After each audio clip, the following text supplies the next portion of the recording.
O ano era 1847. O mundo ainda se equilibrava na beira da Revolução Industrial, mas para Ellen Harmon, uma jovem mulher em um corpo frágil, o universo estava prestes a se romper. Ela não orava por isso, não jejuava por isso. A visão simplesmente a atingiu como um raio, um rio de luz pura que lavou toda a realidade material. Testemunhas descreveriam um fenômeno aterrorizante. Ela caía em um transe profundo, sua respiração praticamente cessava, e Yet, uma força sobrenatural, parecia emanar de seu corpo frágil. Seus olhos se abriram não para a escuridão, mas para uma dimensão de luz impossível. Ela foi transportada para um planeta onde o pecado era uma impossibilidade matemática. As árvores não apenas não perdiam folhas, elas cantavam harmonias silenciosas que ecoavam a glória do Criador. Os rios não eram de água, mas de pura energia vital, e mergulhar neles era sentir cada célula ser refeita. Os habitantes, eles eram a parte mais difícil de processar. Sua beleza não era estética, era moral. A verdade emanava de seus poros. A confiança era o ar que respiravam. Não havia segredos porque não havia vergonha. Não havia medo porque não havia perigo. Não havia morte. Ponto final. Clank estava no útero da criação, testemunhando o projeto original de Deus antes da queda. E por um momento breve e intoxicante, ela pertenceu àquele lugar. Mas a mente humana é uma traidora. No ápice daquela glória, um vírus da consciência se infiltrou. Uma memória. Não uma memória vaga, mas um cheiro específico de um hospital superlotado. O som de uma criança chorando de fome. A visão de um soldado com o rosto desfeito pela guerra. Foi como se uma lâmina de gelo tivesse cortado o tecido da visão. A perfeição não se quebrou, mas ela em si. Dentro dela, duas realidades incompatíveis colidiram. De um lado, um mundo onde a dor era impossível. Do outro, seu mundo, onde a dor era a única certeza. O contraste não era filosófico. Era visceral, uma náusea cósmica. As lágrimas que começaram a correr não eram de alegria, mas de luto. Era o luto por toda a humanidade, por toda a história, por cada coração partido que ela havia conhecido. Ela chorava não apesar de estar no paraíso, mas por causa dele. A visão não a estava consolando. Estava a sentenciando. E então os seres perfeitos se voltaram para ela.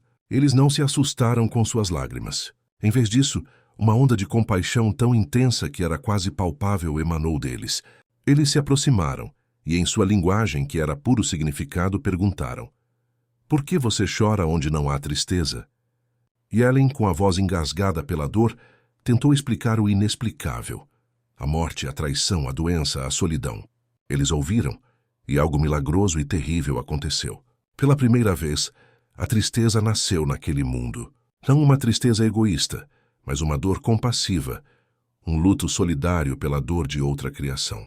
Eles choraram com ela. Naquele momento, Ellen compreendeu o verdadeiro peso do pecado. Não era apenas uma mancha na terra, era uma ferida no coração do universo. Outros mundos, incontáveis mundos, observavam a terra não com desdém, mas com o coração partido. Nós éramos o filho pródigo, cuja jornada rumo ao esgoto era assistida com angústia por toda a família cósmica. A visão havia se tornado um julgamento, e a humanidade estava no banco dos réus. O retorno ao seu corpo foi como ser esmagada por um peso de toneladas. A luz do dia parecia suja. O ar cheirava a decadência. O som das vozes humanas soava áspero e falso comparado à música celestial.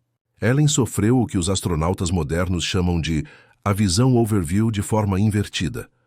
Ela não viu a Terra da perspectiva do espaço e se maravilhou com sua fragilidade. Ela viu o cosmos da perspectiva da Terra e se horrorizou com a nossa prisão. Ela desenvolveu uma forma aguda do que os psicólogos chamariam de síndrome de Ulisses, a incapacidade de se reconectar com a vida comum após uma jornada transcendental.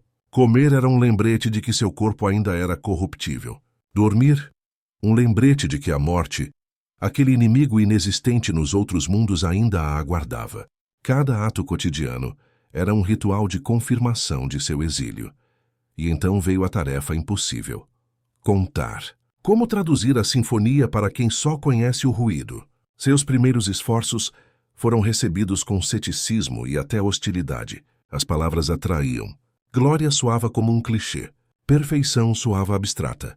Ela era como uma sobrevivente de um naufrágio, tentando descrever um continente perdido para pessoas que nunca haviam visto o mar. Cada sermão era um fracasso. Cada página escrita era uma admissão de derrota. Ela via as pessoas debatendo os detalhes doutrinários de seus escritos e seu coração se encolhia. Eles estavam discutindo a moldura, completamente cegos para a pintura avassaladora que ela estava tentando em vão descrever. A solidão do seu conhecimento era um deserto sem fim. Ela era a única pessoa em um planeta de bilhões que sabia, com certeza absoluta, o que havia sido perdido. Por baixo da linguagem piedosa de seus escritos, uma corrente de fúria silenciosa flui. Uma impaciência com a estupidez humana. Ela via pessoas brigando por poder dentro da igreja, acumulando posses, alimentando egos, e uma voz dentro dela devia gritar: "Vocês não entendem. Tudo isso é lixo. É pó. É um castelo de areia na beira de um tsunami cósmico." Suas advertências severas não vinham de um desejo de controlar, mas da frustração de um médico de emergência tentando fazer um paciente bêbado entender que ele está tendo um ataque cardíaco. A missão dela se tornou uma tentativa frenética de sacudir a humanidade pelo colarinho, de gritar: "Acordem!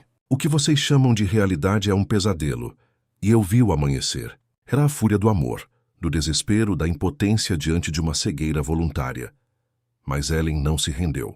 Se não podia levar as pessoas ao céu, tentaria trazer pedaços do céu para elas. Seus conselhos revolucionários sobre saúde, dieta vegetariana, ar puro, água limpa, não eram apenas sobre bem-estar. Eram um esforço para purificar o templo humano, tornando-o um recipiente menos indigno, um ambiente que lembrasse, ainda que remotamente, a pureza daqueles mundos. Sua ênfase na educação não era para ganhar diplomas, mas para restaurar a imagem de Deus na mente, refletindo a sede de conhecimento sem fadiga que ela testemunhou. Sua visão de comunidade era um esboço pálido da unidade perfeita dos seres que ela conheceu. Cada reforma que ela advogou era um ato de saudade arquitetônica, uma tentativa de construir aqui na Terra um memorial para o lar que ela nunca parou de sentir falta. Nos seus últimos anos, o cansaço era profundo. O fogo da fúria havia diminuído para as brasas de uma tristeza serena. As memórias das visões, outrora vívidas como diamantes, começavam a desbotar, tornando-se como fotografias antigas. Isso era talvez a sua maior provação. A certeza estava dando lugar à esperança. E a esperança é um consolo mais fraco que o conhecimento. A morte, no entanto, não a assustava. Para Ellen White, a morte não era o fim. Era o fim do exílio. Era a viagem de volta. Quando ela finalmente fechou os olhos em 1915, é tentador imaginar que seu último suspiro não foi de alívio por escapar da terra, mas de antecipação. O sentimento de um refugiado que, após uma longa e árdua jornada, finalmente avista as luzes de sua cidade natal. A história de Ellen G. White é muito mais do que a fundação de uma denominação religiosa. É um espelho para a condição humana. Todos nós carregamos em algum nível um eco dessa saudade do lar cósmica. Um vago sentimento de que não estamos completamente em casa neste mundo. A agonia de Ellen foi ter esse sentimento amplificado para um volume cósmico, transformado de uma intuição em uma memória traumática. Seu legado não é uma lista de regras, mas um testemunho profundamente humano, que a maior beleza pode ser a mais dolorosa, que a verdade mais pura pode ser um fardo insuportável, e que, às vezes, a pessoa que mais anseia pelo céu é a que mais sofreu por tê-lo visitado. Sua vida nos pergunta de forma incômoda e persistente: será que a única coisa mais trágica do que nunca ter visto o paraíso é tê-lo visto e ter que viver com a sua falta?